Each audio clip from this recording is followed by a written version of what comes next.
Welcome again. On behalf of civil rights defenders, I would like to thank you and welcome again to this seminar.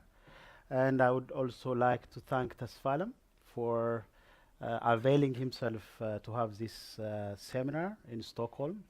He had to travel from Germany and Paris to be with us today. So thank you. My name is Masfin Nagash, for those of you me. I'm working for civil rights defenders. In a way, it is personal for me to introduce Tesfalem because I have never imagined myself to introduce this guy formally in any setting. But it is very unfortunate now that I should introduce him formally. Tesfalem is a well-known journalist and much more respected for his insistence in professional journalism. He is very known among Ethiopian journalists and journalists particularly interested in Ethiopia, foreign correspondents based in Ethiopia.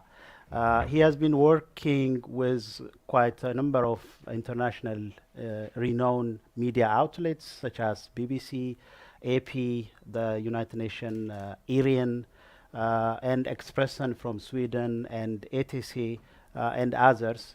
So he knows the nitty-gritty of the Ethiopian politics from a journalistic perspective, of course. He always insists that. He might offend some of you for that, but we'll see in the discussion.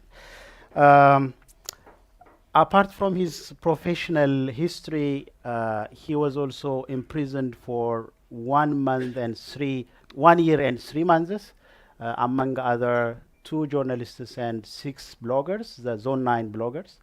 And he was accused, but later on just released without any explanation, to say so.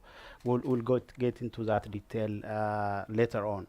So let me start from the latest.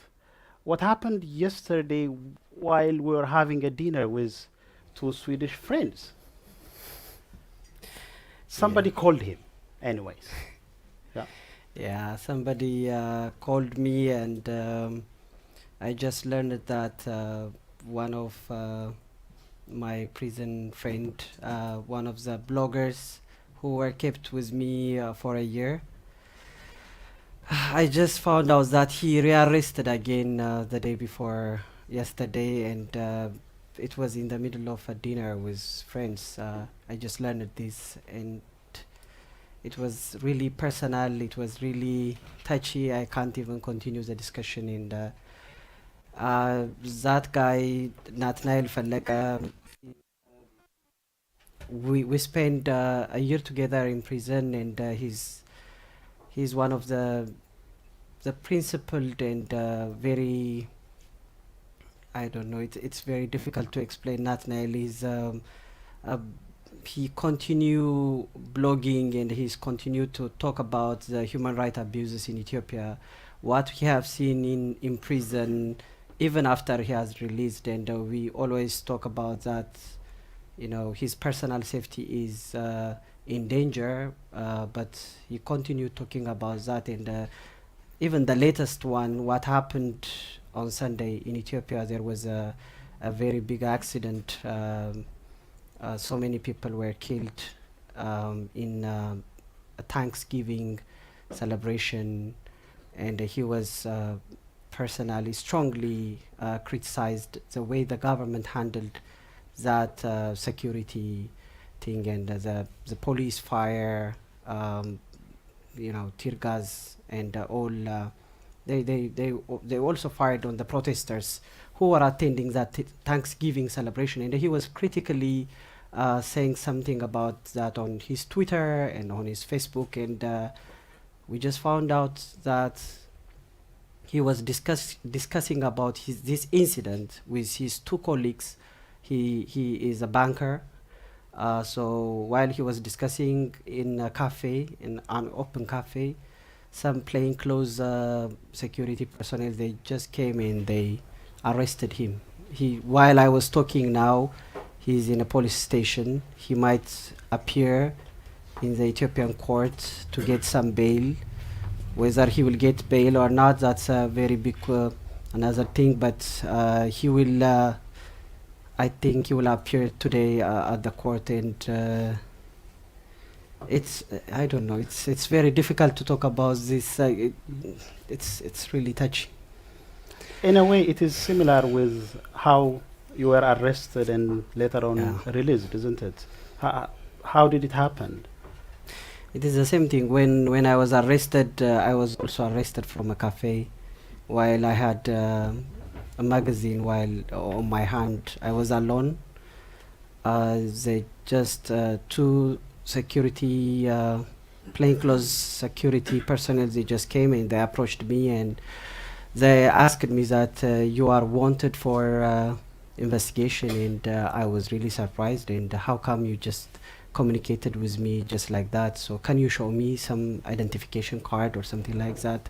And while we were arguing like this, a policeman who wear a federal police uniform, he just came and he told me that, and he showed me his ID, and I was taken to my house. There was a house search, and they confiscated almost all materials in my house, even the novels, even the books and the CDs, the opera CDs I have from Poland.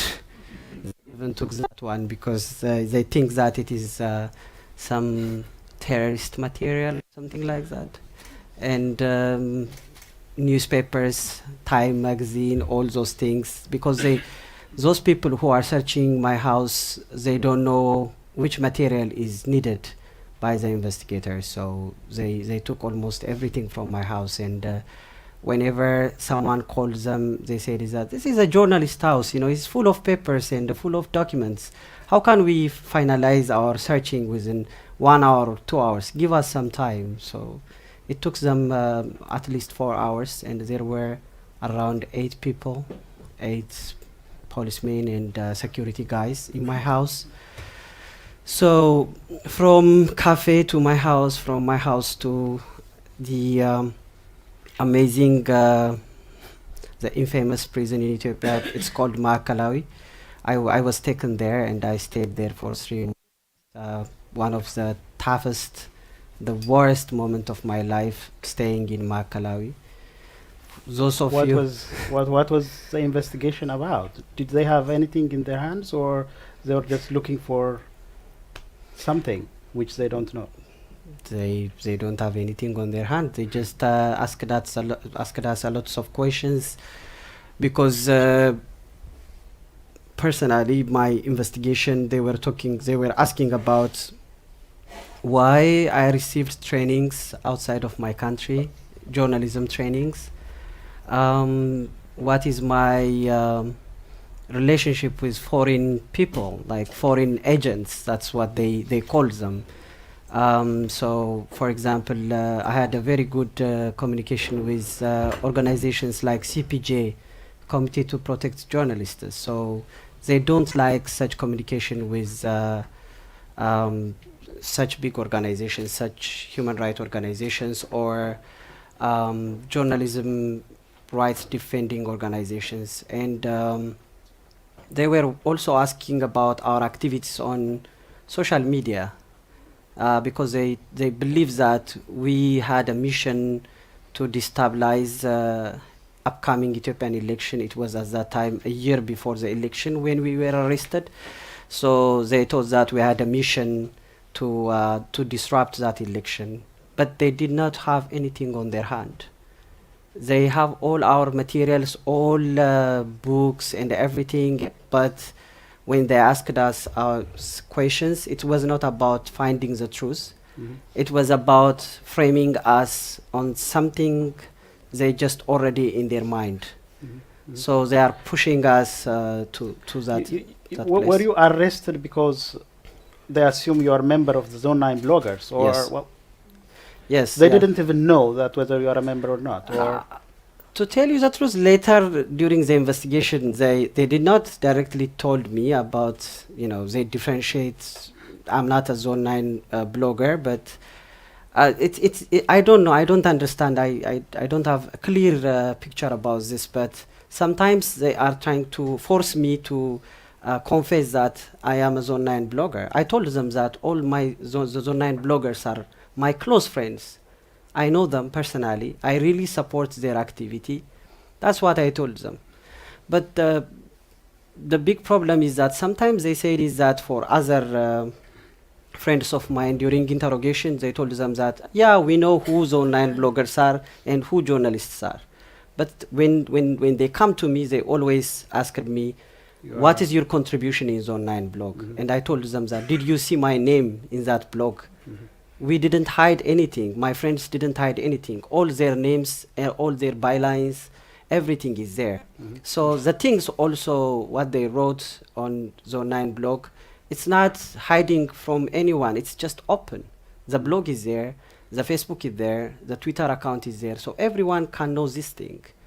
So the argument with our interrogators is that they are trying to find something behind, and we told them the truth again and again, and they have everything on their hand. Our laptops were there, my camera was there, my recorder was there, my notebooks were there. Everything is on their hand, and they couldn't find anything. Were you and your mates tortured in any way? How was the treatment at Maakalawi? Is this the Central Investigation Office? That's the Amharic word for that. I don't know whether, I don't know, people read the Martin Chibier and Johan Person's book. For you two have, of course, you'll exchange notes about the prison later, but yeah. Yes, Maakala is like, it's the place we kept, we called it Siberia, because we compared it with Siberia. It's a very cold place, and it was like we are only allowed 10 minutes to have a sunlight. We are kept 24 hours locked in a very small room crowded with all political prisoners, and we were sleeping on the floor, and we are only allowed twice a day to go to the toilet, just only for 10 minutes. If you have any other problem in the daytime, they will tell you that you can die. We don't care. We don't have any problem with you, so they don't care about us. So only 10 minutes allowed to go out, and sometimes if the outside is cloudy, when we were arrested, it was near to the rainy season, so most of the time it's rain. So sometimes we don't see the outside for 2 days or something like that. But that's only for 10 minutes.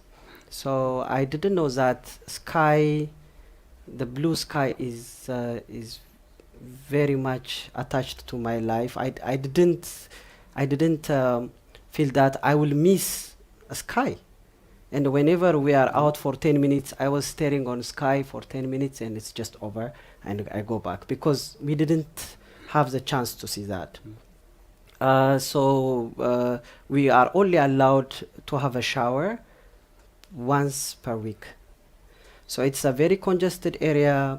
People came from different locations from Ethiopia. So the hygienic situation is, you can guess, I was really sick most of the time. It's really cold also, and because of that I was really fragile at that time. The food is provided by the government or the prison administration is very terrible. So we are totally depend on the food that comes from our family. About the torture, I personally didn't face any beaten. Physically, I was not beaten, but the things I explained to you, it's already a torture for me.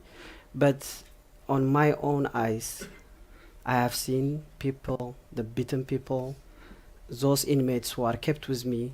All of them are political prisoners, or all of them are suspects of terrorism, and all of them are decent. I mean, some of them are opposition party members, some of them are students who are participated in demonstrations. Most of them, they are taken to interrogation and they are beaten. They are abused, physically abused. Some of the Zone 9 bloggers also, we always exchange information while we are taken to a toilet. That 10 minutes we also use as a way of exchanging information. It's not allowed to exchanging information. So when one room is out for toilet time, so we are kept in different cells. So we are trying to exchange information. And my blogger friends, they are always telling me that they are facing this problem. They are beaten, and the way they were treated. You know, some of the interrogations are happened after midnight or near to midnight in the evening. So it was terrible. I didn't even call it interrogation, to tell you the truth. I mean, I haven't seen any professional way of doing the one I have seen on TV or on the Western type of interrogation was not there. It was really terrible. And the other thing I shall tell you is that, do you know the computer cable? So they kept that computer cable in the interrogation room in their offices. That means I was not personally beaten, but people are beaten by that one, and some of my blogger friends are beaten by that one. So yeah, the bloggers, they were tortured. One of them still has a sustained pain in his ear. He has a problem now. His name is Abel. Abel he can't listen properly now, and he was using a hearing aid for after that. He was really Two of the women bloggers were forced to be naked in front of their investigators. That was one way of torturing them. Not only naked, but they do physical exercise. They told them that, to push the wall, and they told them that, pushing the wall, this wall, EPRDF is just like that. You can't push the wall, and you can't move that wall. So they are trying to do nasty things about that. In fact, from other prisoners, we heard so many human rights abuses. I heard personally there was a rape. It was not happened on us. That does not mean that there is no human right abuse or like that.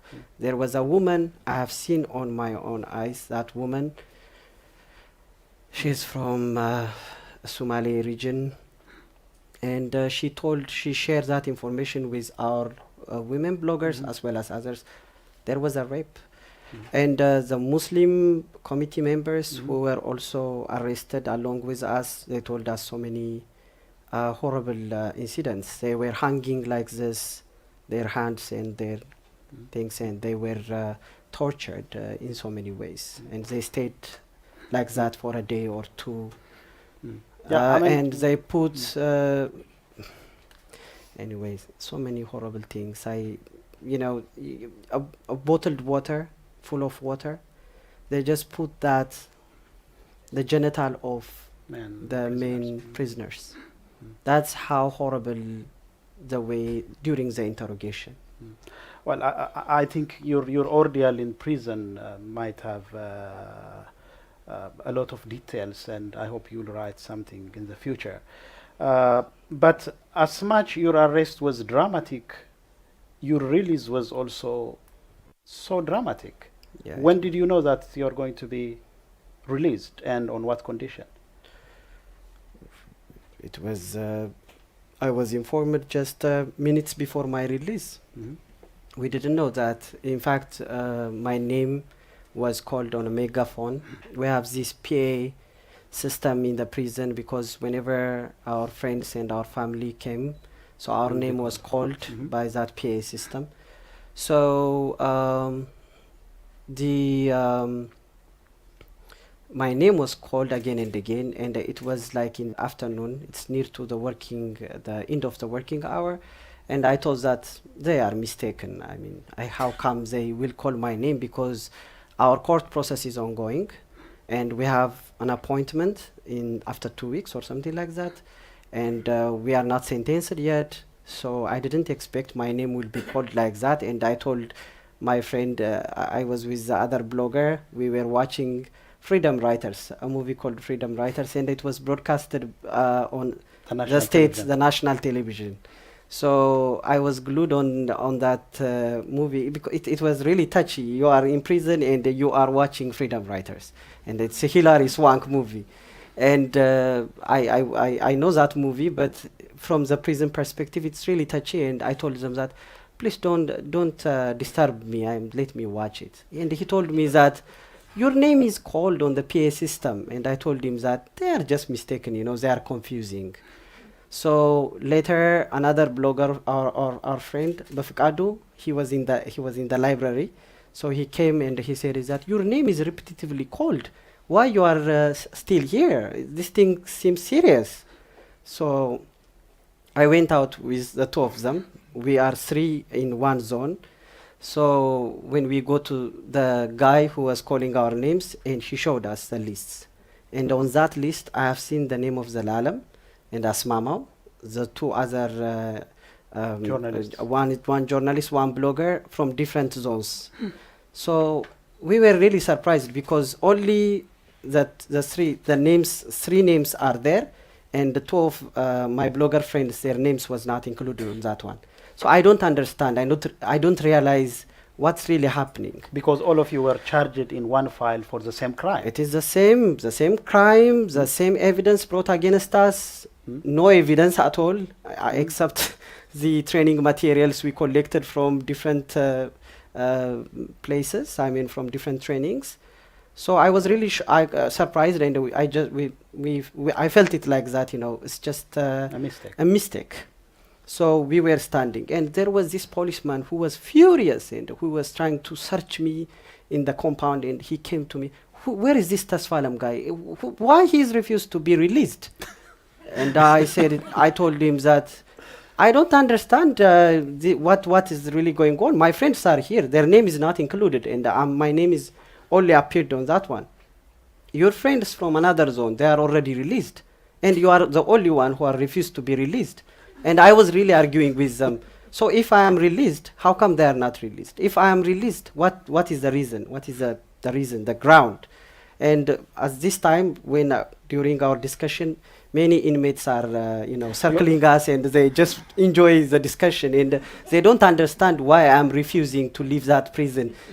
If they have got this chance, they will run away. But I don't understand because my friends are still there. They are still confused. I'm really confused. So the main guy, the prison administrator, came with my file. Okay. So there was a picture of mine. They took your picture, they put your data and everything. So he called me and he asked me, "Your name is Tasfalam. Your mother's name is like this. You're born in this time. So you are arrested. All the details, and after that, come with your things and leave this place. You should leave it now," he said. So I was, surprised. I have my sandals and my pyjama. Because in prison we didn't wear a proper clothes, so I just go and I just pick one bag and I just follow the main guy. And that main guy, he said is that he gave me one paper. It's a very like a receipt type, and they just put my name and everything, and they mentioned is that why I'm released. When I asked why I'm released, and they told me that the prosecutor dropped the charge. What about the others? I don't know anything about this. Just get this receipt and get out of the prison. That's what they told me. I was really shocked, and I went outside of the prison, and at that time the working hour is over. There is no car. It was late afternoon. It's late afternoon, and there was no car. There is nothing. The prison is located outskirts of Addis Ababa, so it's not like accessible by everyone. So I went outside, and I was just put my bag, and I was confused where to go. I don't have money. I kept some money, but I don't know what to do. So I just have seen a tuk-tuk, 3-wheel drive car there, and I went to the driver and asked him, "Can you please borrow a phone to me because I wanted to call to my family. I just released." And the guy gave it to me, his phone, and I called my friends and I told them that I'm released. They don't believe it. So I called my sister and I told her that I'm released, and she said that, "How come?" No one. It's because it's really surprising, because this is a very high profile case, and our name is appeared every time, Anyway, it's really confusing, and we just released like that, and we found out later that it was because Obama supposed to visit our country, and we were released 2 weeks before his visit to Ethiopia. Yeah, I mean, in a way, Tesfalem and the Zone 9 bloggers and quite few of the political prisoners in Ethiopia are very lucky because we know them. The world had heard about them. But I very much doubt if they represent 0.1% of the political prisoners in Ethiopia. So that really shows how the situation is very gruesome there. I really don't want to keep you reminding that story. Unfortunately, I'm not taking you to a better land, but how is the situation now in Ethiopia? A lot has been said, a lot has been written in the last few weeks and months. I don't know how many of you know there is an ongoing political crisis in Ethiopia. What's going on in Ethiopia as a journalist?